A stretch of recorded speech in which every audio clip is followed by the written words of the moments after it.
I'm Victoriano Velasco, work at NYK Fuel Ship Management Incorporated from Department of General Service Department. Before 2014, lahat kami gumagamit ng tubig. Naisipan ng admin namin na kaysa bumili sa labas, kumuha na lang ng water filling station. At nagkambas kami, then yung nakambasan namin is si Aqualipure. Then standard is 3 company, and ang pinakamababang price is si Aqualipure. Then maganda yung Aqualipure dahil supportive sila. Magpapalit lang kami ngayon 2022.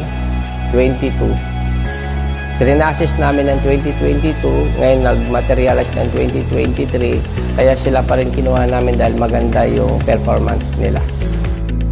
Mura na, maganda pa, sang ka pa.